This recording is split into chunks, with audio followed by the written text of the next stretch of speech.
ഞാൻ പറഞ്ഞല്ലോ 24 മണിക്കൂറും യേശുക്രിസ്തുവിനെ കൊണ്ട് പ്രസംഗിക്കുന്ന ഈ കാലഘട്ടങ്ങളിൽ അനേകായിരങ്ങൾ സ്വത്രം പാടുന്ന ഒരു നാമം ഉണ്ടെങ്കിൽ, അനേകായിരം വിളമ്പുന്ന ഒരു നാമം ഉണ്ടെങ്കിൽ, ഞങ്ങള് ഇവിടെ പ്രസംഗിക്കുന്ന യേശുക്രിസ്തുവിനെ കുറിച്ച് മാത്രമായിരിക്കും. അതുകൊണ്ട് സ്വത്രം ദൈവത്തിന്റെ വചന പൗലോസ് ഇങ്ങനെ ഒരു കാര്യം പറയുന്നു: മറ്റൊരുത്തിനും രക്ഷയില്ല, മറ്റൊരുത്തിനും രക്ഷയില്ല. നാം രക്ഷിക്കപ്പെടുവാൻ ആകാശത്തിന് കീഴിൽ നൽകപ്പെട്ട വേറെ ഒരു നാമവും ഇല്ല. യേശു ഞാൻ തന്നെ വഴിയും സത്യം ജീവനുമാകും. Price the Lord. യേശുക്രിസ്തുവിന്റെ ഒന്നാം വരവിനെ കുറിച്ച് ഉൽപ്പത്തി പുസ്തകം 3:15 പറയും: സ്ത്രീയുടെ സന്തതി സർപ്പത്തിന് തലയെ തകർക്കും. പാപത്തിൽ നഷ്ടപ്പെട്ടു പോയ ആ ജനത്തെ വീണ്ടെടുക്കുവാൻ സ്ത്രീയുടെ സന്തതി വന്ന് സ്വത്രം യാഗമായി തീരുവെന്ന്, അതായത് പഴയ നിയമത്തിൽ ന്യായപ്രമാണത്തിൽ 300-ലധികം പ്രാവശ്യം യേശുക്രിസ്തുവിന് ഒന്നാം വരവിനെ കുറിച്ച് പറഞ്ഞിട്ടുണ്ടെങ്കിൽ, പ്രൈസ് ദി ലോർഡ്, സങ്കീർത്തനം നമ്മൾ 22 വായിക്കുമ്പോൾ അവരുടെ കാലുകളെയും കൈകളെയും തുളച്ചു. പ്രവാചനം 7:14 ഇങ്ങനെ പറയുന്നു: കന്യക ഗർഭം ധരിച്ച ഒരു മകനെ പ്രസവിക്കും, അവൻ ഇമ്മാനുവിന്റെ പേർ. യേശുക്രിസ്തു ഭൂമി ജനിക്കുന്ന 700 കൊല്ലങ്ങൾക്ക് മുമ്പ് എഴുതിയിട്ടിരുന്ന പ്രവചനം നിവൃത്തിയായെങ്കിൽ, പ്രൈസ് ദി ലോർഡ്, ഹല്ലേലൂയ, യേശുക്രിസ്തുവിന്റെ രണ്ടാം വരവ് നടക്കുമെന്ന് നിങ്ങൾ വിശ്വസിച്ചാലും ഇല്ലെങ്കിലും, പ്രൈസ് ദി ലോർഡ്, തന്റെ മക്കളെ ചേർക്കുവാൻ അവൻ പാപം കൂടാതെ രണ്ടാമതും പ്രത്യക്ഷനാകാൻ പോവുകയാണ്. ഒന്നായി ഭൂമിയിൽ ഇറങ്ങി വന്നത് യാഗമായി തീരുവാൻ ഇറങ്ങി വന്നു. അതുകൊണ്ടാണ് യേശുക്രിസ്തുവിന് മുന്നോടിയായി യോഹന്നാൻ വിളിച്ചു പറയുന്നു: ഇതാ ലോകത്തിന്റെ പാപത്തെ ചുമക്കുന്ന ദൈവത്തിന്റെ കുഞ്ഞാട്. യോഹന്നാൻ സത്യം പറഞ്ഞുകൊണ്ട് അവൻ ജയിലിലായി. ഒടുവിൽ പ്രൈസ് ദി ലോർഡ്, ഹല്ലേലൂയ, അവിടെ കൊണ്ട് സുവിശേഷം അടഞ്ഞിട്ടില്ല. പ്രൈസ് ദി ലോർഡ്, ഒരാളെ ജയിലിലായി പോയെങ്കിലും, ഒരാളെ വടലി കണ്ടിച്ചെങ്കിലും, പ്രൈസ് ദി ലോർഡ്, സുവിശേഷം ഇന്ന് ലോകത്തിൽ കത്തിപ്പറന്നുകൊണ്ടിരിക്കുകയാണ്. അതുകൊണ്ട് യേശുക്രിസ്തു ഇങ്ങനെ പറയുന്നു: ഞാൻ എന്റെ സഭയെ പണിയും, പാതാള ഗോപുരങ്ങൾ അതിനെ ജയിക്കാനാ. Praise the lord, hallelujah. അതിനുശേഷം യേശുക്രിസ്തുവിന്റെ ഒന്നാമത്തെ പ്രസംഗമാണ് പ്രൈസ് ദി ലോർഡ് മത്തായി സുവിശേഷം 4:16 വായിക്കുമ്പോൾ മാനസാന്തരപ്പെടുക. യോഹന്നാൻ സ്വത്രം മത്തായി സ്വത്രം 4:16. Price the lord, hallelujah. യേശുക്രിസ്തു ഭൂമിയിൽ ഇറങ്ങി വന്നത്, അതേ പ്രിയമുള്ളവരെ, എന്റെ നിന്റെ പാപത്തെ ചുമന്നുകൊണ്ട് യാഗമായി തീരുവാൻ ഹല്ലേലൂയ ഇന്നേക്ക് 2000 ഭൂമിയിലേക്ക് ഇറങ്ങി വന്നു. പാപത്തിന് പരിഹാരം വരുത്തി. Price the lord, hallelujah. 12 വയസ്സ് മുതല്, പ്രൈസ് ദി ലോർഡ്, ഹല്ലേലൂയ, ഏതാണ്ട് 30 വയസ്സ് മുതല് മാതാപിതാക്കൾ കീഴ്പ്പെട്ടിരുന്നു. ജോസഫ് തച്ചപ്പണിക്കാരനായിരുന്നുണ്ട്. Praise the lord, hallelujah. ഞാൻ പ്രസംഗിക്കുന്ന യേശു തച്ചനായിരുന്നു. കാരണം പ്രപഞ്ചത്തിന്റെ തച്ചൻ, ദൈവത്തിന് മഹത്വം. 30ാമത്തെ വയസ്സ് ഹല്ലേലൂയ കിലോമീറ്റർ നടന്ന് യോഹന്നാന്റെ കൈക്കീഴിൽ സ്നാനമേറ്റു. വെള്ളത്തിൽ നിന്ന് പൊങ്ങി, ഹല്ലേലൂയ, സ്വർഗം തുറന്നു. ഇവൻ എന്റെ പ്രിയപുത്രൻ, ഇവനെ ഞാൻ പ്രസാദിച്ചിരിക്കുന്നു. ദൈവത്തിന്റെ പ്രവൃത്തി ആരംഭിക്കാൻ തുടങ്ങി. പ്രിയമുള്ളവരെ, ഹല്ലേലൂയ, സ്വത്രം. ഒടുവിൽ എന്റെ വാക്കുകളെ ദീർഘിപ്പിക്കുന്നില്ല.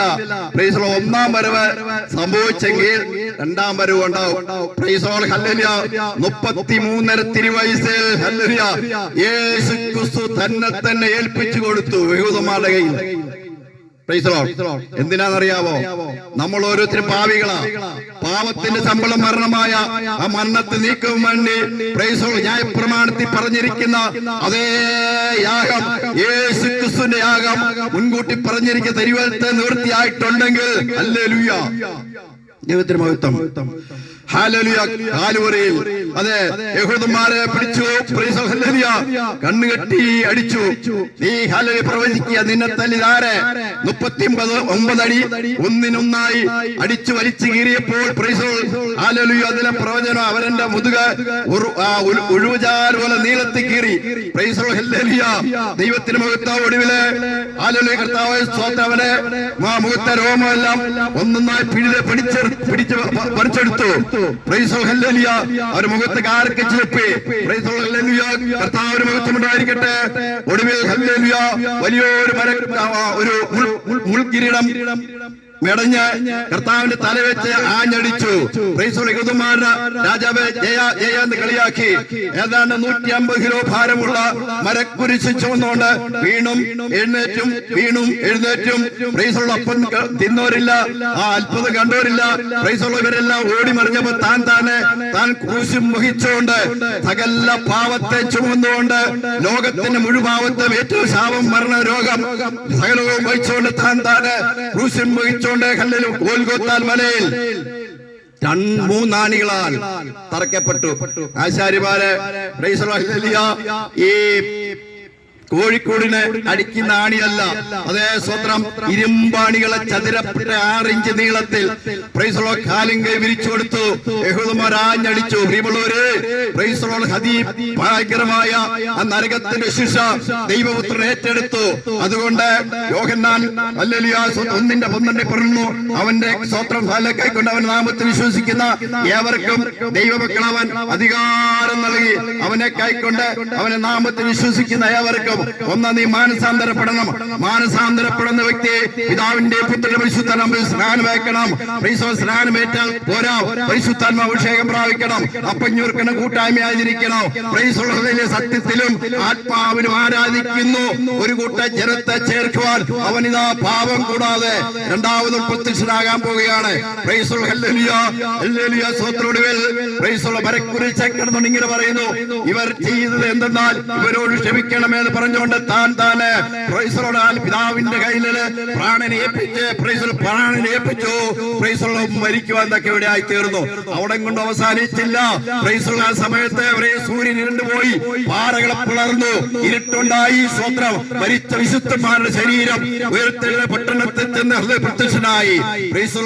കൊണ്ടുവച്ചു. 3-ാം ദിവസം യേശു ക്രിസ്തു ഉയർത്തെഴുന്നേറ്റു. 12 പേരെയും കർത്താവ് വിളിച്ചെങ്കിലും ഒരാൾ ഒറ്റയ്ക്കെടുത്തോണ്ട് പോകണം. അവൻ ആ വഴിയെ പോയി. 11 പേരും അടച്ചിട്ടിരിക്കുന്ന യഹൂദന്മാരെ പേടിച്ച് അടച്ചിട്ടിരിക്കുന്ന റൂമിലേക്ക് ചെന്നിട്ട് സ്വോത്രം ഹല്ലേലൂയ പ്രത്യക്ഷമായിട്ട് പറഞ്ഞു, നിങ്ങൾക്ക് സമാധാനം. പ്രിയമുള്ളവരെ, സ്വോത്രം ഹല്ലേലൂയ. ആരെങ്കിലും ഞങ്ങളെ കേൾക്കുന്നുണ്ടെങ്കിൽ നിങ്ങൾക്ക് സമാധാനം സ്വസ്ഥതയില്ലെങ്കിൽ യേശു ക്രിസ്തു പറഞ്ഞു, ഞാൻ സമാധാനം നിങ്ങൾക്ക് തന്നേച്ചു പോകുന്നു. അതേ 40 പകലും 40 ഹല്ലേലൂയാവും കർത്താവായ യേശു ശിഷ്യന്മാരുമായിട്ട് ദൈവരാജ്യത്തിൽ സംസാരിച്ചതിന് ശേഷം ഒരുമല ചെന്ന് സ്വത്രം എങ്ങനെ പറയുന്നു, നിങ്ങളെ ശക്തി ലഭിച്ചിട്ട് ഗോതിയിൽ സഭയുടെ ഭൂമിയുടെ അറ്റത്തോളം എന്റെ സാക്ഷികളാകുവാൻ പറഞ്ഞ് സ്വത്രം കഴിഞ്ഞപ്പോൾ ഹല്ലേലൂയ കർത്താവിന്റെ പാദം ഇവിടുന്ന് പൊങ്ങി മേലോട്ട് പോകുമ്പോൾ ഈ ഹല്ലേലൂയ ഈ ശിഷ്യന്മാർ മേലോട്ട് നോക്കി നിൽക്കുമ്പോൾ 2 സ്വത്രം മാലാഖമാർ പ്രത്യക്ഷനായിട്ട് ഇങ്ങനെ പറയുന്നു, എലീല പുരുഷന്മാര് നിങ്ങൾ ആകാശത്ത് നോക്കി നിങ്ങളെ വിട്ടു ആവരണം ചെയ്യുന്ന ക്രിസ്തു വീണ്ടും വരും. അതേ പറയുമ്പോഴേ വീണ്ടും വരുന്ന എന്റെ സമൂഹങ്ങളെ രാജ്യത്തോടെ ഭൂകമ്പം മഹാവ്യാധി പിടിച്ചു വിലക്കണമോ കൊലപാതകം ഒന്നും വേണ്ട. അപ്പനും അമ്മയും ബഹുമാനിക്കാത്തവർ, ഇതൊക്കെ നടന്നുകൊണ്ടിരിക്കുന്ന കാലഘട്ടം. ഇതിന്റെ മധ്യത്തിലാണ് യേശു ക്രിസ്തു തന്റെ ഭക്തന്മാരെ ചേർക്കുവാൻ അല്ലെങ്കിൽ പാവം കൂടാതെ പ്രത്യക്ഷനാകും. 1:4 ഇങ്ങനെ പറയുന്നു, കർത്താവ് ഗംഭീരനാദത്തോടും പ്രധാന ദൂതന്റെ ശബ്ദത്തോടും സ്വർഗ്ഗത്തിൽ ഇറങ്ങി വരികയും ക്രിസ്തുവിലും മരിച്ചവരെ മുമ്പേ ഇവർക്കെഴുന്നേക്കും. പിന്നെ ജീവനോടിരിക്കുമ്പോൾ കർത്താവിന്റെ ഇറക്കാൻ മേഘങ്ങൾ എടുക്കപ്പെടും. ഇങ്ങനെ നാം എല്ലാ നാളും യേശു ക്രിസ്തുവിനോട് കൂടിയായിരിക്കും. ഈ വചനം മുഖാന്തരം അന്യോന്യം ആശ്വസിച്ചുകൊള്ളും. കൃപായുഗം സ്റ്റോപ്പ്. നോക്കേണ്ട പട്ടയത്തിന്റെ വാതിൽ അടഞ്ഞതിന് ശേഷം ന്യായവിധി ഉണ്ടായതുപോലെ അതേ വചനത്തെ തന്നെ ഈ ഭൂഗോളം അതേ പ്രീസലോൾ ഹല്ലേലൂയ വലിയൊരു അഗ്നിക്കിരയാകാൻ പോവാ. മലാക്കി പ്രവാചകൻ 4:1 ചൂള പോലെ എത്തുന്ന ഒരു ദിവസം വരുന്നു. അന്നേ ദുഷ്ടൻ ദുഷ്ടന്മാരും പ്രവൃത്തികളെ താടിളിയാവും. വരുവാനുള്ള കാലം വരും പേരും കൊമ്പും ശേഷിപ്പിക്കാതെ എല്ലാവരും ദഹിപ്പിച്ച് കളയുമെന്ന് സൈന്യങ്ങളുടെ ചെയ്യുന്നു. പത്രോസ് പറയുന്നു മൂലപദാർത്ഥം കത്തി അഴിയും. അതേ പ്രിയമുള്ളവർ, ഇതെല്ലാം കത്തി അഴിയാൻ പോവുകയാണ്. അതിനു മുമ്പ് യേശു ക്രിസ്തു തന്റെ മക്കളെ ചേർക്കുവാൻ വേഗം വരും. അതിനുശേഷം 7 വർഷം ഒന്നും പറയാൻ സമയമില്ല.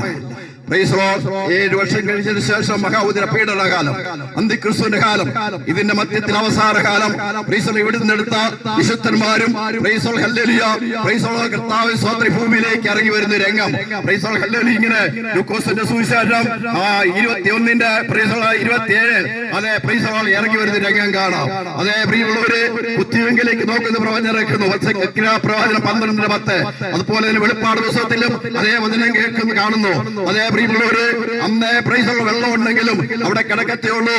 666 നമ്പരില്ലാതെ വെള്ളം കുടിക്കുവാനോ നിൽക്കുവാനോ വാങ്ങുവാനോ കഴിയാൻ മേലാത്ത ഒരു കാലം. അതുകൊണ്ട് ഇപ്പോഴാകുന്ന രക്ഷാ ദിവസം, ഇപ്പോഴാകുന്ന പ്രസാദകാലം, ഒരിക്കൽ മരിക്കും പിന്നെ ന്യായവിധി ദൈവം മനുഷ്യ നിയമിച്ചിരിക്കാൻ മാനസാന്തരപ്പെടുക. യോഹന്നാൻ 3:3 പറയുന്നു, ആമീൻ ആമീൻ ഞാൻ നിന്നോട് പറയുന്നു, വീണ്ടും ജനിച്ചില്ലെങ്കിൽ ഹല്ലേലൂയ സ്വർഗ്ഗരാജ്യത്തിൽ കടക്കാൻ പറ്റത്തില്ല. വീണ്ടും ജനിച്ചാൽ പോരാ, നീ പിതാവിന്റെ പുത്രന്റെ പരിശുദ്ധ സ്നാനമേക്കും, ശിശുസ്നാനമല്ല വിശ്വസിക്കുകയും സ്നാനമേക്കും ചെയ്ത് രക്ഷിക്കപ്പെടുമെന്ന് മർക്കോസ് 14:14 എഴുതി വെച്ചിരിക്കുന്നു. ഇവിടെയുള്ളവര് 1000 വർഷത്തിന് ഭരണവേണ്ടി ക്രിസ്തു ഇറങ്ങി വരും. വേദപുസ്തകത്തിൽ 3 സിംഹാസനമുണ്ട് പുതിയ നിയമത്തിൽ. അതിൽ ഒന്നാമത്തെ സിംഹാസനം ഇപ്പൊ ഞാൻ പറഞ്ഞത് ലാസ്റ്റ് ഒരു സിംഹാസനം 1000 വർഷം കഴിഞ്ഞിട്ട് ശേഷം ഒരു സിംഹാസനം, വെള്ള സിംഹാസനം. അത് വെളിപ്പാട് ദിവസം 20-11 അതിനിങ്ങനെ എഴുതിയിരിക്കുന്നു, ഞാനൊരു വലിയ വെള്ള സിംഹാസനവും അതിൽ ഒരുത്തൻ ഇരിക്കണം കണ്ടു. അവന്റെ ആകാശ ഭൂമി മാറിപ്പോയി, മരിച്ചവനാവാതെ ദൈവസേനയിൽ നിന്ന് മുട്ടുമടക്കിയ കർത്താവായ ദൈവമേ നീ തന്നെ ദൈവം എന്ന് പറയും. ഒരു വിശ്വാസവും ഇല്ല. നിന്റെ സമയം കഴിഞ്ഞുപോയി. അതുകൊണ്ട് ഇപ്പോഴാകുന്നു രക്ഷാ ദിവസം, ഇപ്പോഴാകുന്നു സുപ്രസാദകാലം. ഇപ്പോൾ നിങ്ങൾക്ക് രക്ഷിക്കപ്പെടുക, ഇപ്പോൾ സ്നാനപ്പെടുക, ഇപ്പോൾ അഭിഷേകം പ്രാപിക്കാം, ഇപ്പൊ പാവവഴി വിട്ട് ഓടാനുള്ള സമയമാണ്. സ്തോത്രം വെച്ചിരിക്കുന്നത് സകല മുഴങ്കാലും മടങ്ങുമെന്നുള്ള തിരുവെഴുത്ത് എഴുതി വെച്ചിരിക്കുന്നു. അവിടെ ഇങ്ങനെ എഴുതിയിരിക്കുന്നു, ജീവപുസ്തക പേരെഴുതി കാണാത്തവനെ ദൈവം ഏവനെയും തീപ്പോയി തള്ളയിടും. ഇന്ന് ബമ്പ് പറയുന്ന പിടിച്ചുപറിക്കാർ, മദ്യപാൻ, ആവിചാരം, പക, പിണക്കം, ബിംബാരാധികൾ, ഇവരെല്ലാം കൂട്ടിവരുത്തി അവരെ ഇങ്ങനെ പറയുന്നു. പാട്ടുകാരൻ ഇങ്ങനെ പാടി, രാജരാജൻ മശീഹ സിംഹാസന പുസ്തകമായി വരുമേ, രാജരാജൻ മശീഹ സിംഹാസന പുസ്തകമായി വരുമേ, വെറ്റില മുറുക്കുകാരും വീടിപ്പൊടി കള്ളുകൂടിയന്മാരും കള്ളക്കണക്കലും നഗമ്പോത്രന്മാരും ഇവിടെ വരും. യേശു ക്രിസ്തു തന്നെ ദൈവത്തിന്റെ പുത്രൻ. അതേ പ്രിയമുള്ളവര്, ജീവപുസ്തകത്തിന് പേരുണ്ട്. ആ പേര് സ്വത്രം ജീവത്തിന്റെ പുസ്തകം പേര് തുറക്കും. ജീവപുസ്തക പേരെഴുതി കിടയവനും ദൈവം തീപ്പോയി തള്ളിയിടും. ഇത് 2ാം മരണം. ഹല്ലേലൂയ. അവിടെ പോയി കഴിഞ്ഞാൽ അവിടെ ഹല്ലേലൂയ കെടാത്ത തീയുണ്ട്, കെടാത്ത സ്വന്തം തീക്കാത്ത ചാകാത്ത പുഴുക്കളുണ്ട്, ഗന്ധകമുണ്ട്. ഇവിടെ പോകാതിരിക്കാൻ വേണ്ടിയാണ് ഹല്ലേലൂയ ചെങ്ങന്നൂരും പാമ്പാടിക്കാരും ഹല്ലേലൂയ ദേശത്ത് വന്ന് ദൈവത്തിന്റെ മാറ്റമില്ലാത്ത വചനം പ്രസംഗിക്കാൻ ഹല്ലേലൂയ ഇടയായി തീർന്നു. ഇത് ഏറ്റെടുത്ത നിങ്ങൾക്ക് വിടുത്തുണ്ട്, ഏറ്റെടുത്തില്ലെങ്കിൽ അതിന്റെ ശിക്ഷ നിങ്ങൾ അനുഭവിക്കും. നോഹയുടെ പട്ടയത്തിന്റെ വാതിൽ അഴിഞ്ഞു. നോഹയും കുടുംബം 8 പേര് പട്ടയത്തിൽ കൂടെ കടന്നതിന് ശേഷമാണ് ഈ ഭൂമി ന്യായവിധി നടന്നിട്ടുണ്ടെങ്കിൽ തന്റെ ഭക്തന്മാരെ അവിടെ ചേർന്നതിന് ശേഷം ഹല്ലേലൂയ അതിഭയങ്കരമായ ന്യായവിധി സ്വർഗത്തിൽ ഇടിച്ചിറങ്ങാൻ പോവുകയാണ്. അന്ന് നിങ്ങൾ അങ്ങോട്ടും ഇങ്ങോട്ടും ഓടിയോണ്ട് രക്ഷയില്ല. അതുകൊണ്ട് കർത്താവായ യേശു ക്രിസ്തു വിശ്വസിക്കുക, എന്നാൽ നീ നിന്റെ കുടുംബവും ഈ ന്യായവിധിന്ന് രക്ഷപ്പെടുവായി. യേശു ക്രിസ്തു കർത്താവായ യേശു ക്രിസ്തു വിശ്വസിക്കുക, എന്നാ നീ നിന്റെ കുടുംബവും രക്ഷ പ്രാപിക്കും. ആത്മാവിന്റെ രക്ഷ പ്രാപിക്കുക. ഒരിക്കൽ മരിക്കുക, പിന്നെ ന്യായവിധി ദൈവം മനുഷ്യരെ നിയമിച്ചിരിക്കാൻ. ഇപ്പോൾ എല്ലാവരും മാനസാന്തരപ്പെടണമെന്ന് ദൈവം മനുഷ്യരെ കൽപ്പിക്കുന്നു. റോമാലേഖനം 8:1 പറയുന്നു, അതുകൊണ്ട് ഇപ്പോൾ യേശുക്രിസ്തുള്ളവർക്ക് ഒരു ശിക്ഷാവിധിയില്ല, അല്ലാത്തവർക്ക് ശിക്ഷാവിധി ഉണ്ടോ? പാവത്തിന്റെ ശമ്പളം മരണത്തെ ദൈവപുത്രൻ ഏറ്റെടുത്തു. അത് നിങ്ങൾ വിശ്വസിച്ചില്ലെങ്കിൽ ഓളടി നിങ്ങൾക്ക് ഉറപ്പാണ്, നിത്യ നരകത്തിലേക്കുള്ള യാത്രയാണ്. പണ്ട് സ്വത്രം ഇങ്ങനെ ഒരു പ്രസംഗിച്ചോണ്ടിരിക്കുമ്പോൾ രണ്ട് യൗവനക്കാരി എന്ന് ഉപദേശിച്ച് ചോദിച്ച് നരകത്തിലേക്ക് പോണ എന്താ ചെയ്യണമെന്ന് ചോദിച്ച് പറയുന്നു, മക്കളെ നിങ്ങളുടെ പോക്ക് അങ്ങോട്ടാണ്, ഇതിന് വേറെ ഒന്നും ചെയ്യണ്ട. എന്നാ സ്വർഗത്തിൽ പോകണമെങ്കിൽ ദൈവം പറഞ്ഞ കൽപ്പന അനുസരിക്കണം, അതനുസരിക്കണം. നോഹയും കുടുംബം പെട്ടകത്തിൽ കയറിയ 8 പേര് അനുസരിച്ചു, ബാക്കിയുള്ളവരെ അനുസരിച്ചില്ല, കേട്ടു. കേട്ട് അതനുസരിച്ചാൽ നിങ്ങൾക്ക് വിടുതലുണ്ടാകും, ഇല്ലെങ്കിൽ നിങ്ങൾ അതിന്റെ ഫലം അനുഭവിക്കേണ്ടി വരും. എന്റെ വാക്കുകളെ അവസാനിക്കുന്നു. വചനം കേട്ട എല്ലാവരും ദൈവം അനുഗ്രഹിക്കട്ടെ. ദേശത്ത് നിന്ന് ദൈവം ന്യായവിധി ഒഴിവാക്കട്ടെ. നിങ്ങളുടെ ഭവനങ്ങളെ, നിങ്ങളുടെ ബിസിനസ് സ്വത്രം എല്ലാ കർത്താവ് അനുഗ്രഹിക്കട്ടെ പറഞ്ഞുകൊണ്ട് വാക്കുകൾ നിർവഹിക്കുന്നു. ദൈവം നിങ്ങളെ സഹായിക്കുമാറാകട്ടെ. ആമീൻ. അനുഗ്രഹിക്കപ്പെട്ട ദൈവവചനം കർത്തൃദാസന് കൂടെ കേൾക്കേണ്ട കൊണ്ടിടയായല്ലോ. ഒരു ന്യായവതിയുണ്ട്, ഒരു മുന്നറിയിപ്പ് ലഭിക്കേണ്ട കൊണ്ടിടയായി ഒരു ന്യായവതിയുണ്ട്. അതെ, വചനം കേട്ട് രക്ഷിക്കപ്പെട്ട് മനസാന്തരപ്പെട്ട് രക്ഷാനുഭവത്തിലേക്ക് കടന്നു വന്നാൽ അവർ ശിക്ഷയിൽ നിന്ന് ഒഴിവാകും. സ്നാനപ്പെട്ട് ദൈവകൽപ്പന അനുസരിച്ച് ആത്മാവിരസത്തിൽ ആരാധിച്ച് ദൈവകൃപയിൽ അഭിഷേകത്തിൽ മുന്നോട്ട് പോയാൽ നീ ശിക്ഷയിൽ നിന്ന് ഒഴിവായി തീരും, രക്ഷ പ്രാപിപ്പാൻ ഇടയായി തീരും. നോഹയും കുടുംബവും രക്ഷപ്പെട്ടു എന്നുള്ള വാർത്ത അല്ലെ ദാസനെ കൂടെ കേൾക്കുവാൻ തക്കൊണ്ട് ഇടയായല്ലോ. ആയതിനാൽ ആദ്യം കർത്താവായ യേശുക്രിസ്തു ഈ ലോകത്തിലേക്ക് വന്നത് അതെ നമ്മുടെ പാപത്തിന് വേണ്ടി പരിഹാരത്തിനായി യാഗമായി തീർന്നു. ഇനിയും വരുന്നത് അതെ വിശുദ്ധന്മാരെ ചേർക്കുവാനായിട്ടാണ്. ഇനിയും വരുന്നത് പാപികളെ ചേർക്കുവാനല്ല, പാപികളെ രക്ഷിക്കുവാൻ ആദ്യം ഇവിടെ കടന്നു വന്നെങ്കിൽ ഇനിയും വരുന്നത് അതെ വിശുദ്ധന്മാരെ ചേർക്കുവാനാണ്. ആയതിനാൽ നാം കർത്താവിന് വേണ്ടി അതെ അവന്റെ നാമത്തിന് വേണ്ടി നിലകൊള്ളുന്നവരാണോ? ദൈവം പറയുന്ന കൽപ്പന അനുസരിക്കുവാൻ ഒരുക്കമുണ്ടോ? ആർക്കും ഒരു ലാഭത്തിന് വേണ്ടി അല്ല പ്രിയരെ, പിന്നെയോ നമ്മുടെ ആത്മാവിന്റെ നിത്യതയ്ക്ക് വേണ്ടിയുള്ളത് നാം തന്നെ കരുതുക. ഈ ലോകത്ത് എന്ത് നേടിയാലും അതേ കർത്തദാസനോട് കേട്ടു, 2 കൈയും മലർത്തി ഇവിടുന്ന് വന്നതുപോലെ തിരികെ പോകണം കേട്ടോ. ഒരു പണവട സ്വർണം കൊണ്ടുപോകാൻ അനുവദിക്കുകയില്ല. മക്കളും തരത്തില്ല, കൊച്ചുമക്കളും തരത്തില്ല. അതെ, ഒരു കഥയോടെ ഞാൻ പറഞ്ഞ് എന്റെ വാക്കുകളെ ഇവിടെ അവസാനിപ്പിക്കണം, സമയം കടന്നു പോയല്ലോ. അതെ, ഒരു വീട്ടില് ഒരു വിധവയായ ഒരു മാതാവ്, ഒരു മകനുണ്ടായിരുന്നു. ആ മകൻ അത് ചെറുപ്പത്തിൽ തന്നെ പിതാവ് മരിച്ചു പോയതിനു ശേഷം ഈ മാതാവ് പല വീട്ടുകളിൽ അതെ ജോലിക്ക് നിന്ന് ഈ മകനെ പഠിപ്പിച്ചു, നല്ല വിദ്യാഭ്യാസം ലഭിച്ചു. ശേഷം അത് അവനൊരു ഇന്റർവ്യൂ പങ്കെടുത്ത് ദുബൈയിലേക്ക് കടന്നുപോയി. ആ മാതാവ് വളരെ സന്തോഷിച്ചു. എന്റെ മോഹൻ, എന്റെ ഏക മകൻ, അവൻ ദുബൈയിലേക്ക് കടന്നുപോയി. എല്ലാ 6 മാസവും നല്ല കമ്പനിയിൽ ജോലി, എല്ലാ 6 മാസവും വരുമായിരുന്നു. വന്ന് ഈ അമ്മയ്ക്ക് വേണ്ടുന്നെല്ലാം കൊണ്ടുകൊടുക്കും. ഒരു മോതിരം കൊണ്ടുകൊടുത്തു, ഒരു മാലയൊക്കെ കൊണ്ടുകൊടുത്തു. അങ്ങനെ വളരെ സന്തോഷത്തോടെ 6 മാസം കൂടുമ്പോൾ ഈ മകൻ വന്നും പോയി നിന്നു. ഒടുവിൽ ആ മകന്റെ സമയമായപ്പോൾ, പ്രായമായപ്പോൾ വിവാഹം കഴിപ്പിച്ചു കഴിഞ്ഞപ്പോൾ ആദ്യം അത് 6 മാസം എന്നുള്ള 1 വർഷമാക്കി. അത് ഒന്ന് വന്നിട്ട് പോയി. അത് രണ്ടാമത് വരുമ്പോഴേ 1.5 വർഷം കഴിഞ്ഞിട്ടും വരുന്നില്ല. പിന്നെ 2ാമത് വർഷമാണ് തിരിച്ചു വരുന്നത്. എന്താണ് മോനെ ഇത്ര താമസിച്ചത്? മറ്റേ നീ 6 മാസം കഴിയുമ്പോൾ വരുമായിരുന്നല്ലോ എന്ന് പറയുന്നേ. അമ്മേ, അത് എനിക്കും ഭാര്യയ്ക്കും ടിക്കറ്റ് എടുക്കണം, വന്നു പോകുന്നതിനൊക്കെ നല്ല ചെലവല്ലേ, ആയതിനാലാണ് എന്ന് പറഞ്ഞു. അങ്ങനെ കുറെ നാൾ കഴിഞ്ഞു. അതേ സമയം ദീർഘിപ്പിച്ചു. 2.5 മുൻപോട്ട് പോകാൻ തുടങ്ങി, മക്കളായി. അതെ, ഈ മകന് മക്കളൊക്കെ ആകാൻ തുടങ്ങി. അവിടെ തന്നെ ജീവിതം തുടർന്നു വെച്ചു. എന്നാൽ അമ്മ ദീനമായി കിടക്കുന്നു എന്ന് പറഞ്ഞിട്ട് മകൻ വന്നില്ല. ഒടുവില് നാട്ടുകാരെ ചേർന്നെടുത്ത് ഹോസ്പിറ്റലിൽ കൊണ്ടുവന്നാക്കി. ആ ഹോസ്പിറ്റലിൽ വെച്ച് ഈ അമ്മ അത് മരിക്കുവാൻ കൊണ്ടിടയായി. അത് മോർച്ചറി വെച്ചു. അതിനുശേഷം മകനോട് പറഞ്ഞു, എത്രയും പെട്ടെന്ന് തന്നെ കടന്നു, നിന്റെ അമ്മ ഈ ലോകത്ത് നിന്ന് മാറ്റപ്പെട്ടു, അതെ മോർച്ചറിയിൽ ബോഡി ഇരിക്കുന്നു എന്ന് പറഞ്ഞ് മകൻ പിറ്റേ ദിവസം തന്നെ കയറി വന്നു. അങ്ങനെ നോക്കിയപ്പോൾ അമ്മയുടെ ബോഡി അവിടെ മോർച്ചറിയിൽ നിന്ന് എടുക്കുവാൻ കൊണ്ട് എടുത്ത സമയത്ത് കണ്ടത് അമ്മയുടെ ഒരു മോതിരം, താൻ കൊടുത്ത മോതിരം അത് ഈ വിരലിൽ കിടപ്പുണ്ട്. അമ്മയുടെ കൈ നീര് വെച്ച് അങ്ങനെ എടുക്കാൻ വയ്യാതെ അവിടെ വിട്ടിരിക്കുകയാണ്.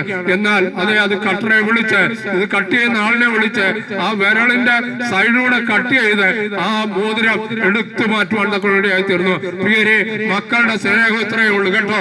അതെ, അമ്മ പെറ്റു വളർത്തിയ 9 മാസം ഉദരത്തിൽ ഭവിച്ച അമ്മയുടെ വിരള് കട്ടിയത് അരപ്പവൻ സ്വർണം, അത് കട്ടിയത് മാറ്റി എടുക്കും കേട്ടോ.